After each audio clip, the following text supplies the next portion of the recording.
Hey, good morning everybody. It's Mike and thanks for jumping on here with me this morning. Did you see the big bold headlines on the front page of the Atlanta Journal-Constitution this morning? If you didn't, how come? I mean, come on. Are you a professional or are you an amateur? Are you trying to run a business? How can you call yourself a professional and you're not aware of what's going on in your hometown newspaper? I have no idea. But if you did, then you saw that in big bold headlines, home sales up 30% in February. Now most of you are feeling that already. You already knew it or you already felt it. It coincides with our internal office numbers here. We're up a little bit more than 30%, but then we typically outperform the market, don't we? You're feeling it, you're already aware of it. That's not really news to you, but it is to your consumers. It's very confusing to them. It just doesn't make a lot of sense. It's not what's supposed to be happening. Things are supposed to be getting worse. I mean, how many people do you know that were predicting a collapse, a demise, really bad stuff for residential real estate this spring? Oh, prices, the bottom's gonna fall out. Sales are gonna crash. I mean, the world's coming to an end. And home sales just went up 30% in February. What the hell is going on out there? Things don't make sense. What I see on TV, what I read in the media, and those statistics, they don't go together. So it's confusing the consumer. And our role as a modern agent, I mean, the role of the agent's really changed in the last 10 years. Today, as a modern agent, we are a trusted advisor. They don't need us to find the homes anymore, right? A lot of them don't think they need us to sell the homes anymore. They need us to help navigate a complex, murky, difficult process. They need us to help make sense out of what the hell's going on out there right now and what do I trust, what do I believe, and how do I make good decisions for my family. And I really need a trusted advisor to help me understand that. So let's take a look at some of the reasons that home sales are spiking in Atlanta so that you can take this and you can develop your message. Oh gosh, hopefully you will. Hopefully you'll take opportunities like this and repurpose it in your marketing efforts and put your unique view and spin on it and talk to your people so they can kind of get a grasp on what the hell is going on out there. Well, there's an old saying in real estate that it's like politics. All real estate is local. And that's true. What's going on in Atlanta isn't necessarily going on evenly across the country. There are some other places in the country that are experiencing a spike. Those would typically be what we call the sunshine states. Florida is experiencing it much more intensely than we are. But Texas, Arizona, Alabama, South Carolina, they're all experiencing a dramatic spike in the demand for residential real estate. Maybe not so much in the Northeast, definitely not on the West Coast, but in Atlanta, yes. Home sales were up 30% in February. Why? Well, number one on my list, and there's a whole bunch of reasons. I've got 5 different reasons why that's true. Number one would be population growth. Everybody needs a place to live, and people are migrating here from all over the place. Right? COVID was the early precursor to that. COVID gave some parts of our population the feeling that I don't have to live here anymore for my job. I could live anywhere. And if I can live anywhere, where do I want to live? And Atlanta looks like a great destination for many people. Our population growth is very strong. Compare it to parts of the Northeast or the West Coast where they have a negative population growth. There are people leaving there. Why? Weather, climate.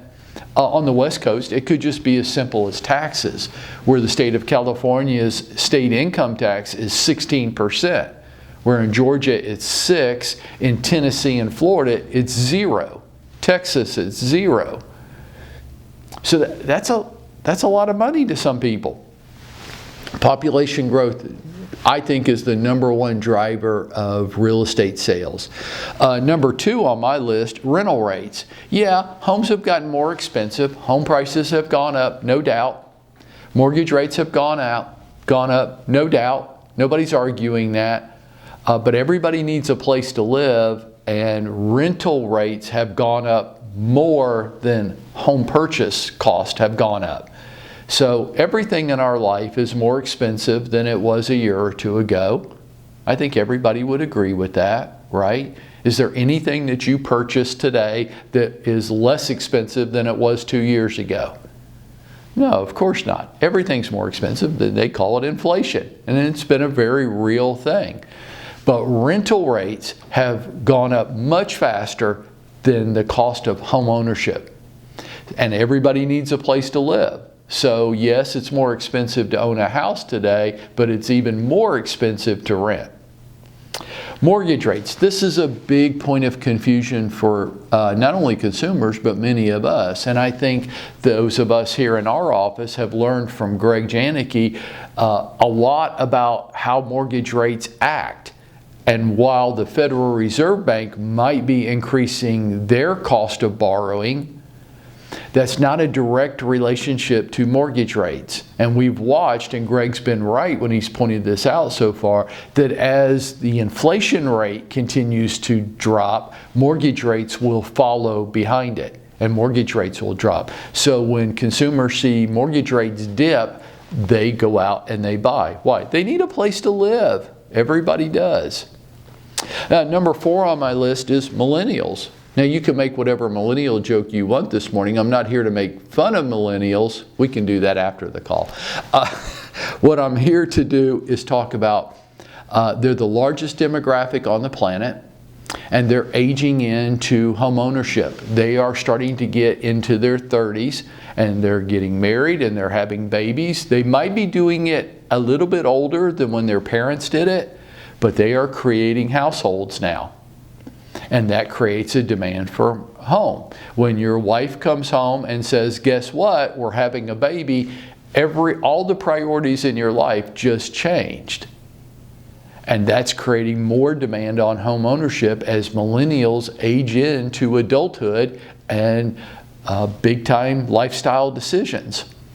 #5 on my list is something that you might not agree with. And if you lived in Atlanta a long time like I have, you won't feel like this is true, but it is. Atlanta, comparatively, is still a pretty cheap place to live. What? Mike, the average home price has almost doubled it. No, I get all that. And I didn't say that Atlanta is cheap or it is the cost of living in Atlanta has gone down, because that's a ridiculous thing to say. It's gone up. But if you go to major markets around the country, you are going to come away with the same opinion that I have. Hey, relatively speaking, compared to other big cities around the country, Atlanta's still very affordable. Our costs have gone up, their costs have gone up the same or more, and they started from a higher price point. Go up to the Northeast, go to Boston, New York. Those people are still shocked at what they can get in Atlanta for the same price. It's so much more. Go out to the West Coast, where their pricing is out of control. Their taxes are out of control. Go to Chicago, where they have all kinds of lifestyle and climate issues, the murder capital of the world, and of the United States anyhow. And people in Chicago look at Atlanta like a safe, affordable, nice place to live with much better weather. Atlanta's still a pretty cheap place to live, even though it's gotten more expensive. These are just some of the reasons why home sales went up 30% in February.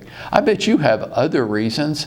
And what I really hope you'll do today is honor your role as a trusted advisor to your people. Go out there and make your message today and get it out to your people and help them. Isn't that what we're supposed to be doing? Is helping people? Well, here's your opportunity. Your people are dazed and confused. They're trying to make sense out of stuff that doesn't make any sense. It's not logical. It's not following a typical pattern. And it's definitely not what the media and our government wants us to believe is happening. But it is. And it was just reported in your hometown newspaper today in big, bold headlines. So go out there today and help your people understand, fulfill your role as the trusted advisor. And that's how we're going to go out and make it happen for ourselves today.